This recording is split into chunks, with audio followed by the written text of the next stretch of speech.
Episode की शुरुआत कान्हा के कुसुम से मिलने के साथ होती है और वह अपने आंसू पोंछकर उसे सांत्वना देता है। वह उससे कहता है कि किसी भी बात की चिंता न करें क्योंकि वे उसके लिए हैं। उनका कहना है कि एक भाई की सबसे बड़ी ख्वाहिश होती है कि वह अपनी बहन की शादी होते हुए देखे। कुसुम कान्हा से कहती है कि दूल्हे के आने पर अपनी पत्नी सयूरी को किसी के सामने न आने दें। वह कहती है कि दुनिया कितनी भी बदल जाए कुछ चीजें वही रहती हैं। सयूरी भी इसे प्रवेश द्वार से सुन लेती है। अंजलि कान्हा को फोन करती है जब नकुल उससे कहता है कि सयूरी ने खाना नहीं खाया है। कान्हा चिढ़ जाते हैं और कॉल काट देते हैं। वो सयूरी को बैठने की स्थिति में सोता हुआ पाता है। उसने उसे जगाने की कोशिश की लेकिन वह बेहोश हो गई। वह उसकी हालत बहुत खराब पाता है और व्हीकल शुरू करने के लिए नकुल को बोलता है। अंजलि इम्पेशेंट हो जाती है कि कान्हा ने उसका फोन नहीं उठाया। वह सोचती है कि क्या उसे फिर से फोन करना चाहिए या उसके फोन करने की प्रतीक्षा करनी चाहिए। सरोज ने कुसुम से शिकायत की कि सयूरी बुरा काम करती है। कुसुम पूछती है कि क्या वह वास्तव में बीमार है। कुसुम का कहना है कि यह बेहतर है क्योंकि कम से कम कुछ समय के लिए वे उसकी उपस्थिति से मुक्त हो सकते हैं। कुसुम उससे कहती है कि चाहे जो भी हो वह हमेशा जीतती है। कुसुम अंजलि को फोन करती है और पूछती है कि क्या वह उन पर गुस्सा है और इसलिए फोन नहीं उठा रही है। वह सयूरी के खिलाफ अपने कान भरती है और कहती है कि सयूरी उसे कान्हा से दूर रखने की कोशिश कर रही है और कॉल काट देती है। डॉक्टर सयूरी की जांच करते हैं और कहते हैं कि उसकी हालत बहुत खराब है।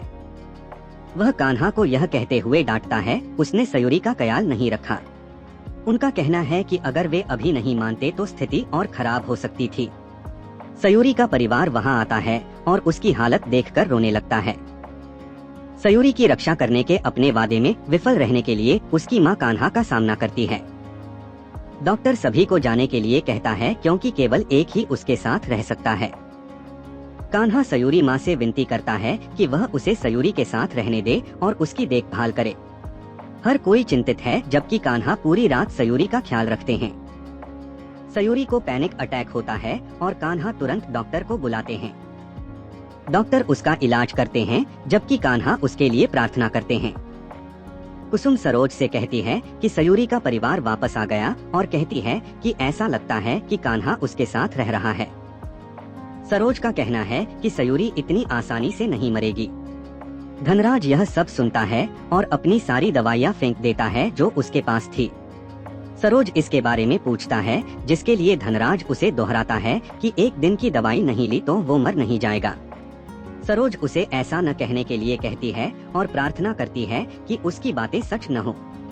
वह उसके विचारों से घृणा करता है और दवा को फेंक देता है जबकि वह कुसुम को उसके पीछे दवा लेने के लिए भेजती है। सयूरी की माँ उसका मजाक उड़ाती है। कान्हा ने डॉक्टर से सयूरी की हालत के बारे में पूछा। उनका कहना है कि उनका शरीर बीमार होने पर आश्चर्यजनक प्रतिक्रिया देता है और उसे देखने के लिए एक नर्स रखने की पेशकश करता है। कान्हा का कहना है कि वह उसकी जिम्मेदारी के रूप में उसकी देखभाल करेंगे। डॉक्टर पुष्टि के लिए पूछता है और चला जाता है। इंद्राणी सरोज को कान्हा और नकुल के लिए चाय और नाश्ता भेजने को कहती है जो ड्राइवर के माध्यम से अस्पताल में थे। सरोज उसका मजाक उड़ाती है लेकिन इंद्राणी कहती है कि उसे खुशी है कि उसके बेटे उससे प्रभावित नहीं हुए। वह कहती है कि उसने देखा कि वे कितने अच्छे हैं और उन्हें वास्तव में उन पर गर्व है। वह उससे यह भी कहती है कि जितना अधिक वह सयूरी को परेशान करेगी कान्हा उसे उतना ही प्यार और सम्मान देगा और उसका जीवन खुशियों से भर देगा। सरोज उसे जाने के लिए कहती है लेकिन इंद्राणी उसे याद दिलाती है कि वह केवल बाहर है। वह चली जाती है जबकि उसकी बातें सरोज के दिमाग में गूंजती रहती हैं। कान्हा सयूरी की देखभाल करते हैं। नर्स कान्हा के बारे में सयूरी की प्रशंसा करते हुए कहेगी कि उसे सबसे अच्छा पति मिला जिसने पूरी रात उसकी देखभाल की।